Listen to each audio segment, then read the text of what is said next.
By 2050, 70% of the world's population will live in cities. They've become the cauldrons of diversity and difference and have long captured the imagination of artists, designers, and creative cultural types. However, as we return back to the city, some places are becoming increasingly unaffordable to the creative class. And frankly, some are becoming only playgrounds for the wealthy minority. As David Byrne just recently wrote in The Guardian about New York City, rampant inequality is squeezing out the artistic genius that made New York such a vibrant cultural capital.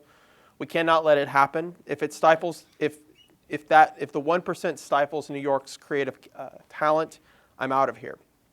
Please join me in welcoming Richard Florida back to the stage for a conversation with global curator Jerome Sams and artist Kenny Scruff about our cities and how we can keep creatives in our cities. Thanks. Well, thank you. I learned a lot already. And I think we want to move the conversation from music and design to art. So we have two great panelists. I mean, I don't really have, they speak for themselves. I mean, Kenny Scharf is one of the greatest, if not the greatest, graffiti artist and artist of our time. He's done incredible stuff in New York. He's done incredible stuff here. He's done incredible stuff all over the world. He's done incredible stuff for brands. He made a bike that was in the Tour de France, which is cool because I'm a cyclist. And he lives in Los Angeles, but he knows cities. And we've had the opportunity to talk about cities many times before. And then my great friend Jerome Sans. Jerome is from Paris. He's lived all over the world. He and his partner Morgan spend a great deal of time in China. He's built and curated art museums everywhere. And we had the most incredible experience. Jerome and Ron and I met on a very pragmatic project. We were actually asked to help Meridian reinvent their brand. And Jerome really created an amazing thing where he created an art program with local artists, and the key cards became artworks, and they invited you into the soul and the heart of the city. And then Ron and I and Steven and our team built up these really cool lobbies filled with books that we don't know how much about interior design, guys, but we knew that a place should be part of a city, and the idea and what we cared about was books. We felt sometimes that the hotel lobby was too loud with the music and makes your head go, but books and the way to look at the city and the way to experience the city through written works was very important. So we had a magnificent product. Kenny, I'll start with you since you've experienced the raw city and the gentrified city, and I don't care where you start. I don't care if you start with New York when you were younger, LA now as it's booming, Miami, but how do you, because you have a really great ground zero bird's eye view, how do you view this connection between art and if not city neighborhood, if you will? The connection between art and city neighborhood. Yeah, and what you did, like what we used the city as your canvas in part.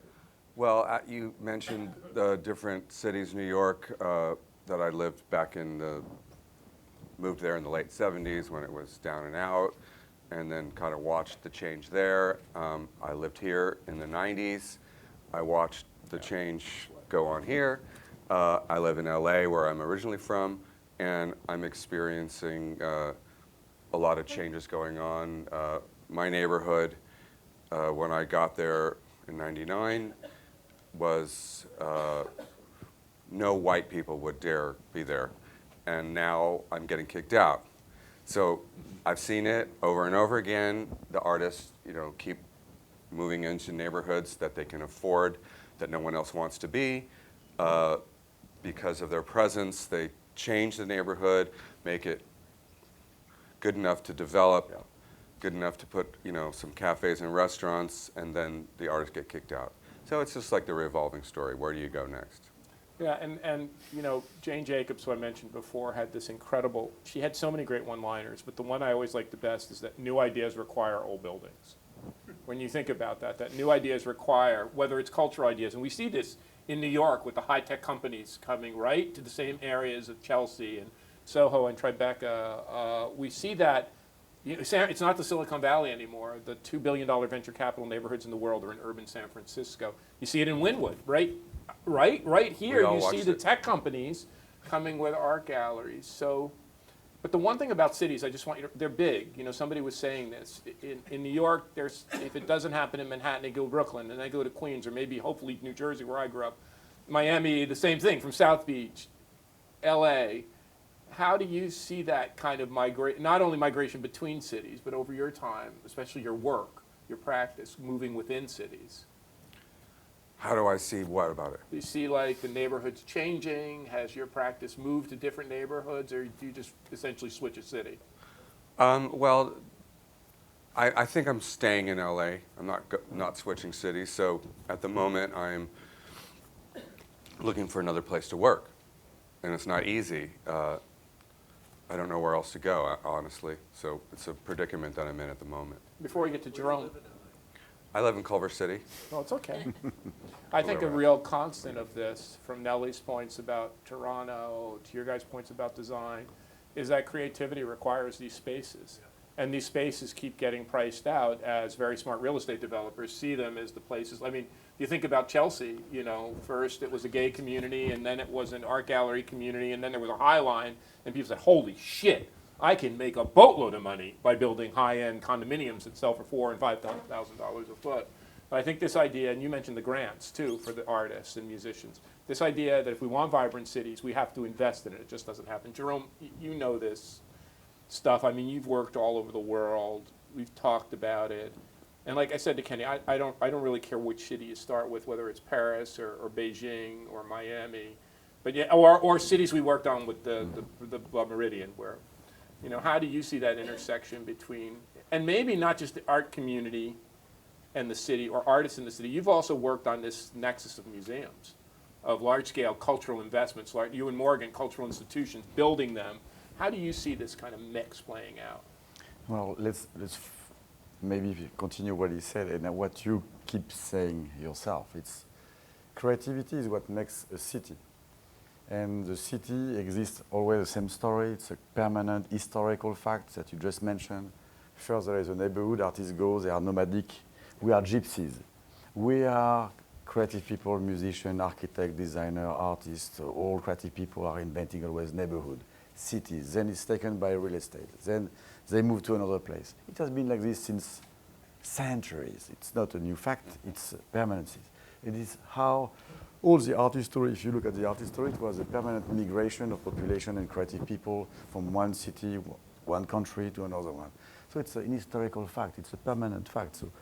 So we are inventing cities. It's not real estate people, they're always thinking they are making it, they are just signing checks on the back of creative people. Then they go somewhere else. Then people follow them. But cities are like bodies, like our body. It's moving all the time. It's never stable. This is why your life, like my life, like all of your work as well, on tour all the time, we are always on the move. You cannot stay stable anymore. We are always between different cities. We cannot be, you live between Miami and Toronto. You seem to be the same.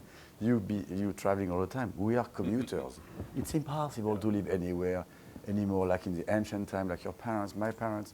It's over. It's impossible. If you are in the creative industry, you have to be on the road all the time. There is no fixed time, no fixed places. It's over, this romantic idea of one living place. That's creatives are nomads, and I think that's the advantage of a global gateway city like this one. But I want to ask you, it's not a hard question for you, but it might be a hard question for Miami.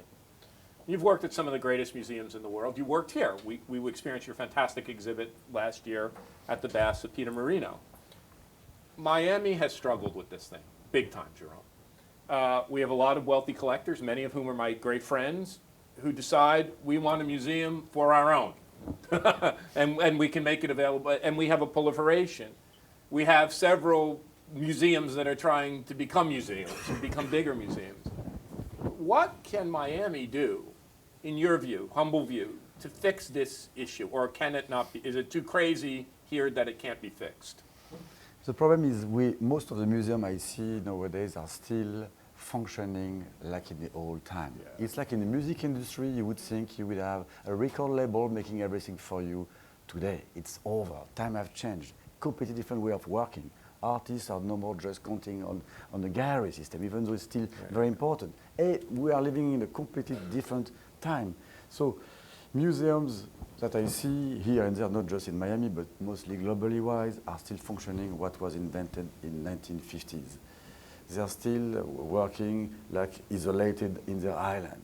They don't think about communities. They don't think about cities. They don't think about having no more fear of opening the windows to the outside and breathing. You know, it's like we were like living in a cave. So once people will understand that a museum should be a vibrant place of location, integrating communities, it will never function.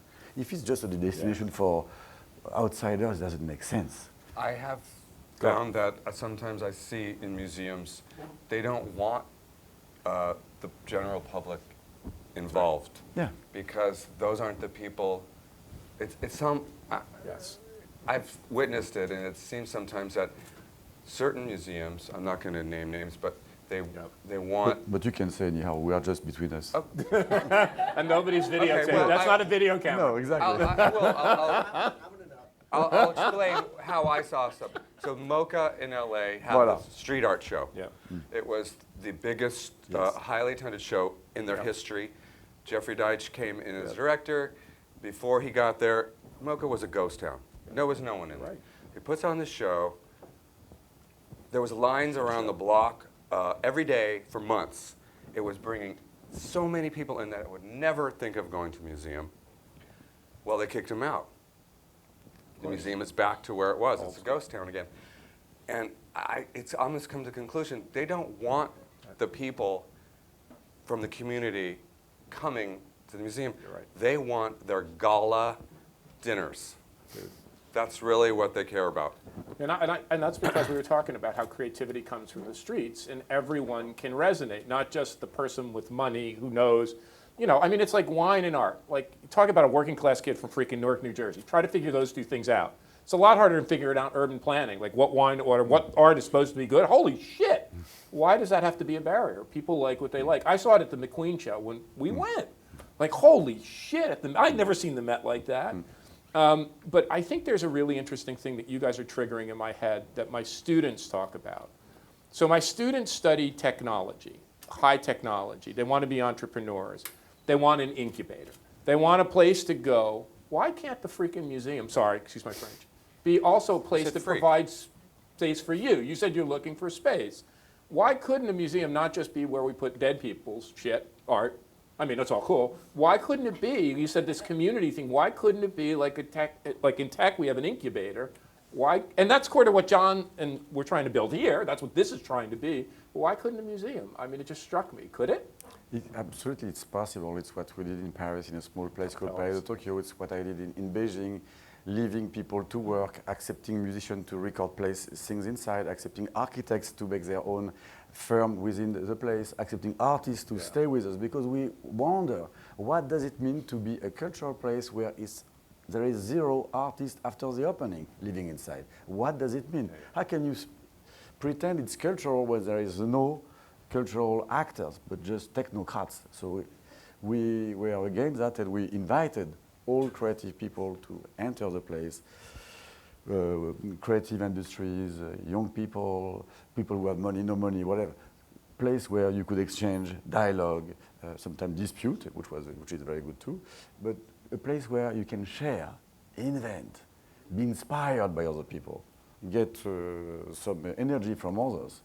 And most of those places just accept themselves. They are afraid of the others. They're sometimes afraid of being popular. Popular is something that they want, but they are afraid with. It's something like very paradoxal in this world. And you think about it, the museums occupy like the central spaces where Nellie said she would go. Like, museums are not, well, there are a few that are out in the country, but they're generally in the heart of a city. So to make them a place that's not only for viewing, but for, do you have any examples, or Kenny, do you have any ideas on how a museum, like whether it's, maybe not MoCA now, could create an incubation space or a working space for other artists? Well, back in the 70s, 80s, PS1 Exactly. in New Was York, the place. I had a studio there.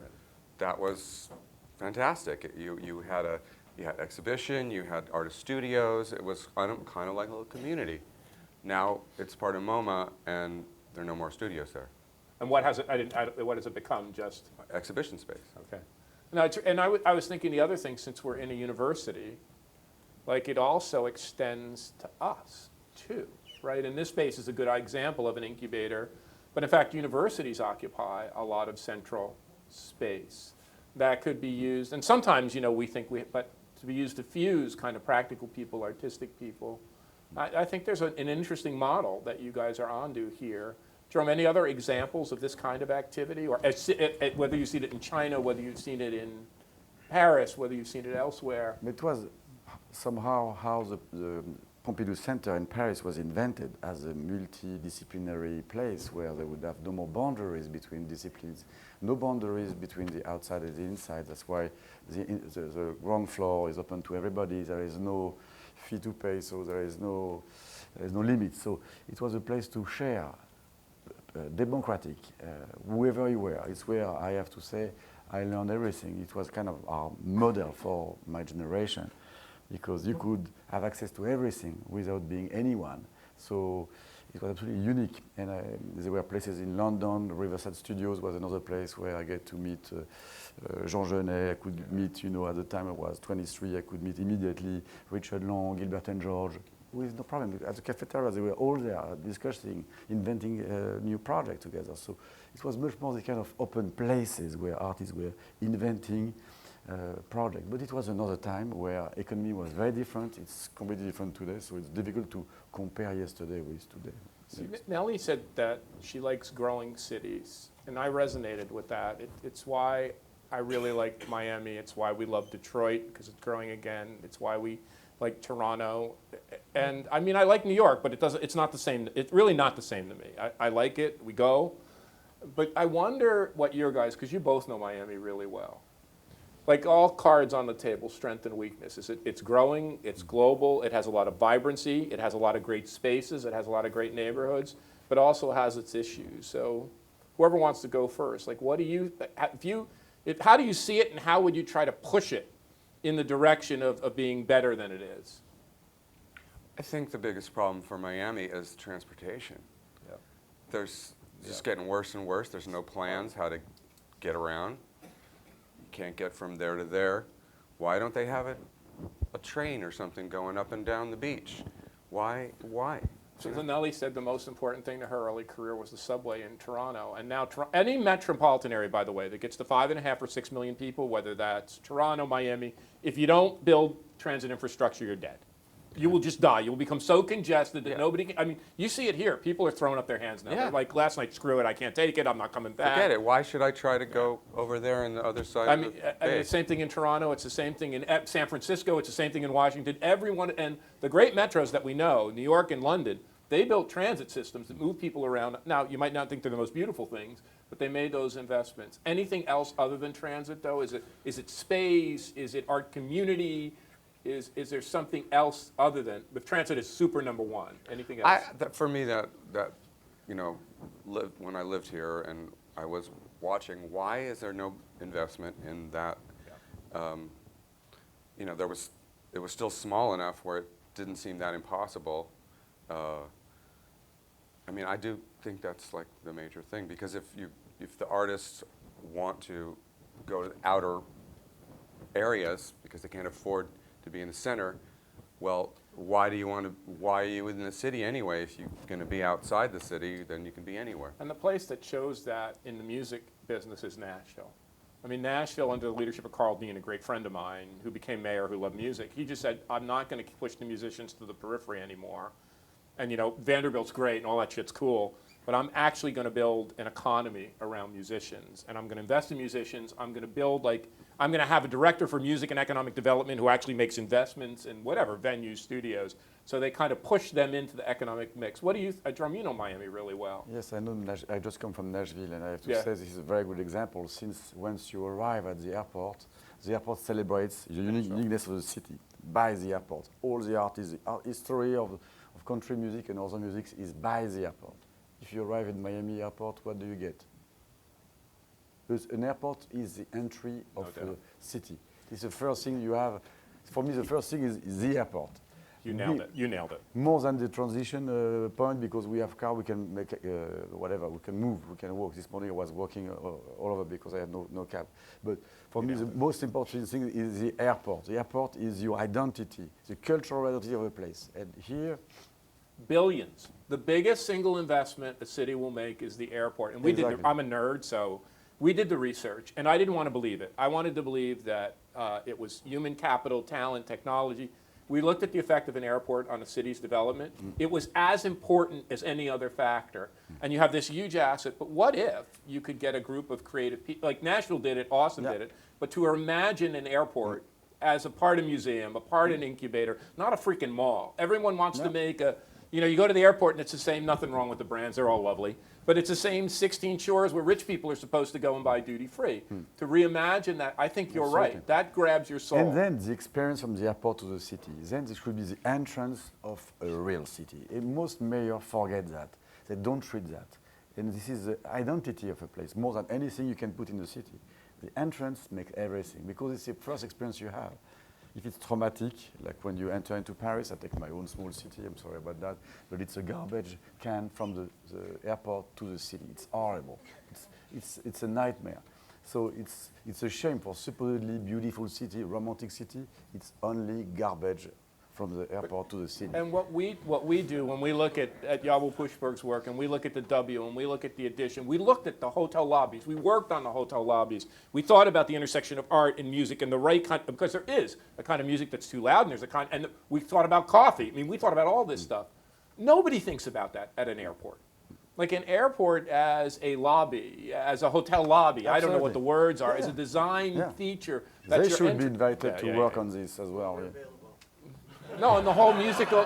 No, the whole thing, the whole experience should be a real something and new. The food, art, and the food, music, and the music, everything, the whole everything, thing. everything. So, So not Cinnabon. no. And Cinnabon is like the worst thing for you because it makes you fat and it makes you unhealthy. Exactly. It makes you go to sleep. Yes, and the smell in an airport is something unbearable in America. I have to say, as a, sorry from France, it smells. But the strange smell of the food, addition, horrible. but the smell of the addition Horrible. is spectacular. The hotel, right? When I go to the hotel, I didn't know you. I don't know if you design smell, but I go in there and the hotel smells beautiful and the airport smells disgusting. Exactly. So I never understand these differences. And people don't get it. And there It's is a key. precedent. I'm not a big, I do like football, and I'm not saying this is the perfect model, but when they built that stadium out in the Arlington, Texas, he decided, I'm not saying it's the same art I would want, but he was going to put art in that, and I remember, I just tell you one guy's story. When I lived in Pittsburgh and I was on the board of the Andy Warhol Museum, and I haven't thought about this in 20 years, but we said when Pittsburgh was building a new airport, we should put some of Andy's art, because we had it. And I remember the airport, I feel bad, please don't record me saying this, said, yeah, we'll take some of those designs and make them in wallpaper, but only if we can change the colors. Oh my God. Only if we can change the color. Only. I have one last thing to say because we're running out of time, and it's about Miami. Nellie, I didn't know you recorded an album here. I kind of knew you did some stuff here, but I didn't know the extent of stuff you did here. Kenny, I didn't know you lived here. I did. I was on the plane, and I had a 5-hour flight. I had a flight from Toronto to Kamloops. I don't know if anyone's ever been to Kamloops, but I watched the Amy Winehouse documentary. I had no idea that she wrote Back to Black in Toronto. Not in Toronto, in Miami, on one of the islands. We don't know any of this shit. And I think this is an important point. We don't know. It is not like in Nashville, you know every single person. Absolutely. And I think the point that I want to make, and you guys can add if you want in my closing, is as much as we celebrate all the other things, great real estate development, great cruise lines, great sports teams, we better get with celebrating this creativity thing. And not only Jimi Hendrix's greatest performance was in Miami. The Beatles' first thing was, I can go on and on, where they met Muhammad Ali was in Miami. We don't celebrate that. And Jackie Gleason. Jackie Gleason with what was the thing in the intro? June Taylor Dancers. Yeah, the June Taylor Dancer, and they came in on the boat, water skiers. Yeah, and people forget all this stuff. Absolutely.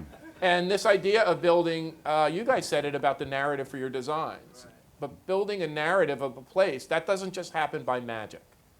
That narrative has to be something that comes from celebrating the real city builders, who are the artistically and creative people. So I just wanted to say thank you to both of us, and both of you and all the panelists, and I think Dean Brian Schreiner wants to come and add a few closing remarks, if that's okay. Thank you. Thank you.